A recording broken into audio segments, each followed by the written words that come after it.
Bismillahirrahmanirrahim. Ada orang yang tidak merasa kecewa karena kehilangan mobil. Ada orang yang tidak kecewa karena pasangannya tiada. Ada orang yang tidak kecewa karena tanamannya di sawah habis dimakan hama. Orang yang tidak pernah kecewa itu orang yang paling bahagia. Orang tersebut adalah orang yang tidak memiliki apa-apa. Rasulullah Shallallahu Alaihi Wasallam bersabda, hadis yang diriwayatkan oleh Imam Tirmizi yang artinya, beruntunglah orang yang diberikan petunjuk atau hidayah dengan Islam dan kehidupannya merasa cukup dan menerima. Nabi Muhammad Sallallahu Alaihi Wasallam membawa konsep besar peradaban. Beliau tidak berbicara masalah demokrasi, keadilan sosial, kesehatan, atau yang lain. Misi yang pertama kali dibawa beliau adalah mencerdaskan masyarakat.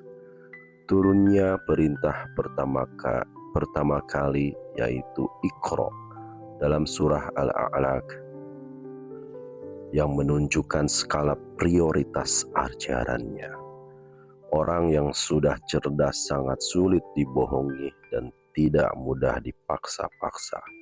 Maka dari itulah kecerdasan harus diutamakan.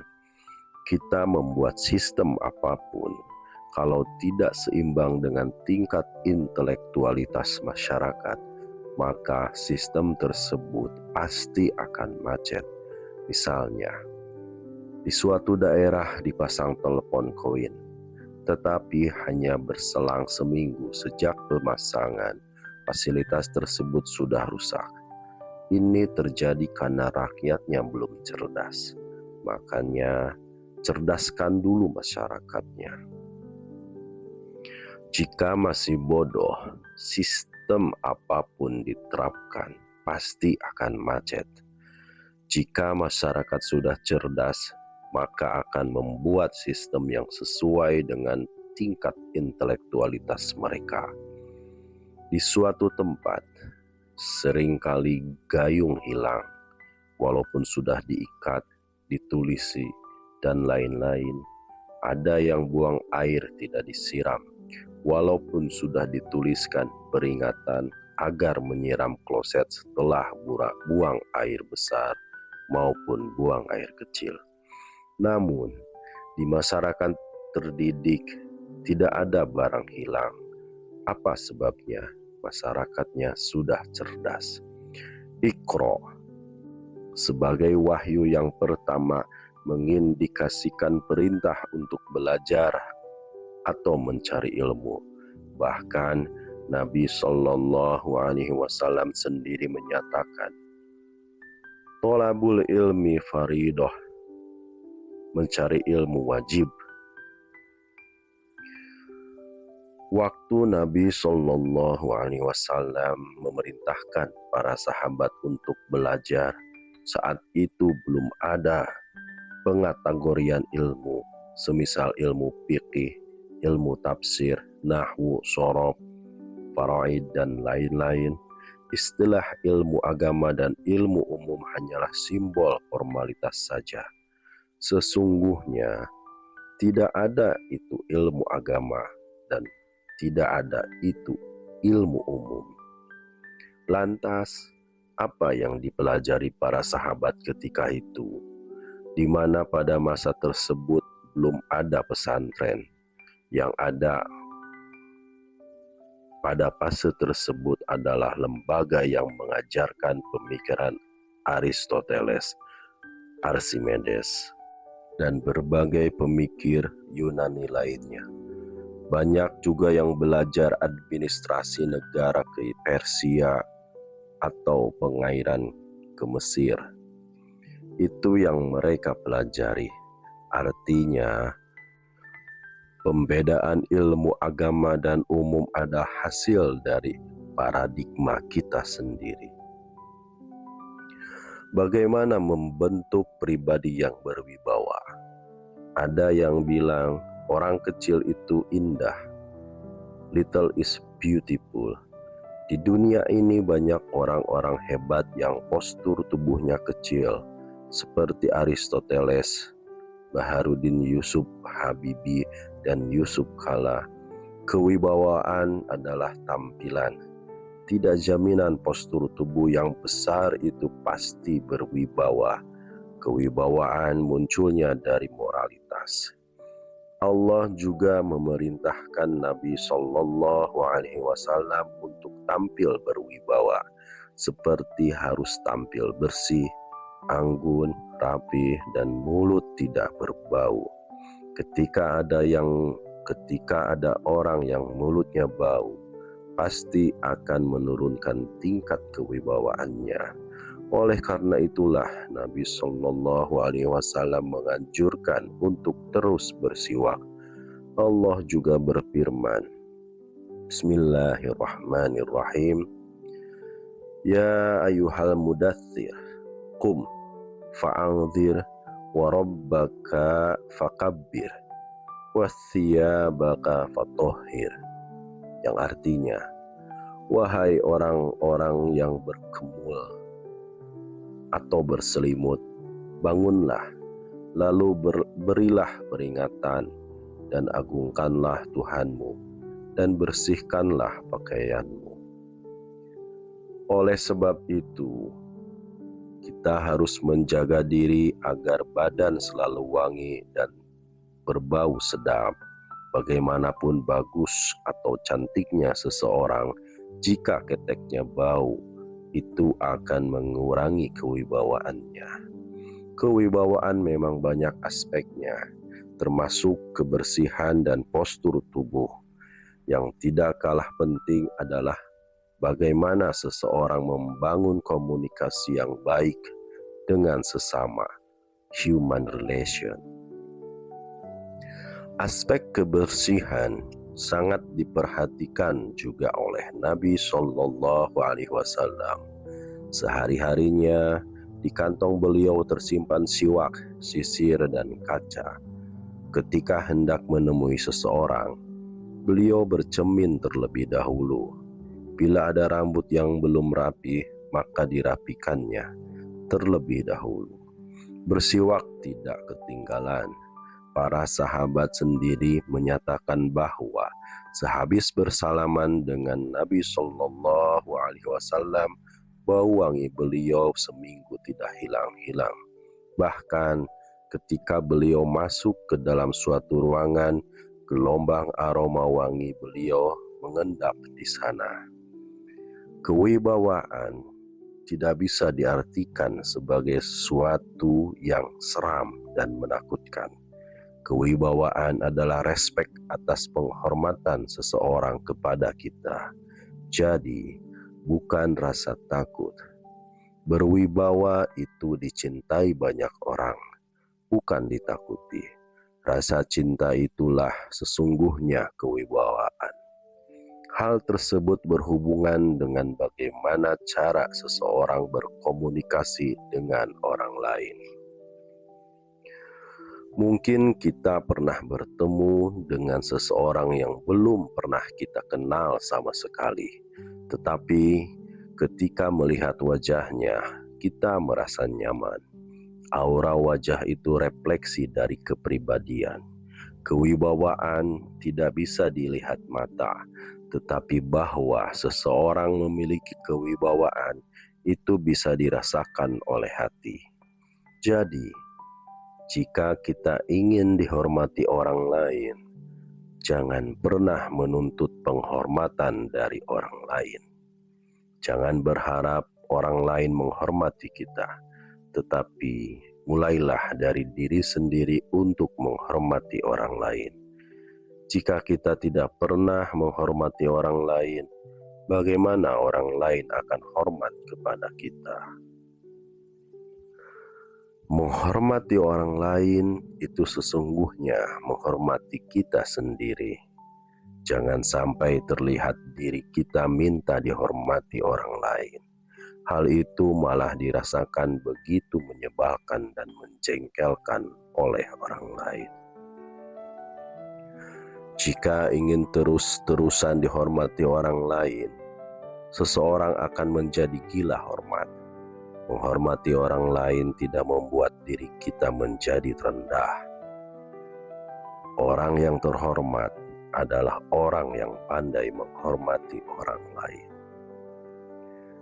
Cara untuk menghormati itu membutuhkan ilmu, sebab watak orang berbeda-beda.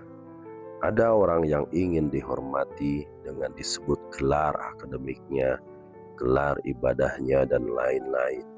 Misalnya, ada seseorang yang pulang dari ibadah haji, dipanggil dengan nama ejekan, pasti tersinggung, sebab dia ingin dipanggil Pak Haji. Kita ikuti saja keinginannya. Kalau memang orang tersebut senang dipanggil Pak Haji. Lantas, sejak kapan kewibawaan kita jatuh? Yaitu pada saat kita menggunjing orang lain. Tindakan menggunjing pasti merendahkan diri sendiri. Ketika kita bertemu dengan seseorang yang mengumpat orang lain, pasti suatu ketika dia akan mengumpat diri kita juga di hadapan orang lain. Meningkatkan minat belajar anak didik itu bukanlah upaya pribadi anak didik itu sendiri. Motivasi dan stimulus perlu diberikan kepada mereka agar mereka rajin membaca. Setiap ke Cirebon, saya membeli komik yang gambarnya bagus. Saya pilih gambarnya bagus, sebab kalau gambarnya jelek, anak saya enggan membaca komik tersebut. Sebelum diajak membaca, pancing minat anak dengan memberikan gambar-gambar yang bagus. Gambar-gambar yang memancing minat baca pada anak sangat dibutuhkan untuk membuat anak gemar membaca. Tindakan di atas merupakan kebijakan terbatas dan personal. Sebenarnya perlu dorongan dari pemerintah agar bangsa kita ini gemar membaca.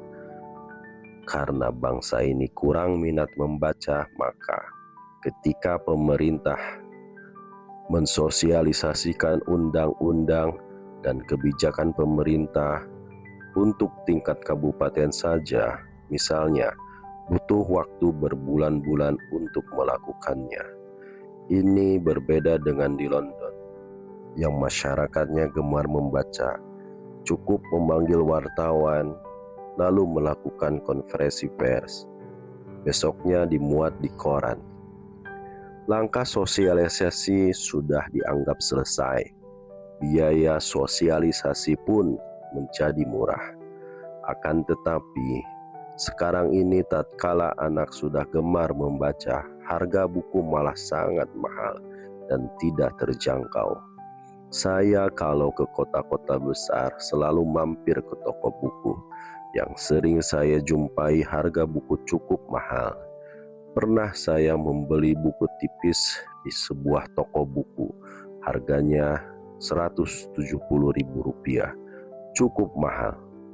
Ini juga perlu diperhatikan, sebab masalah minat baca juga terkait dengan keterjangkauan harga buku.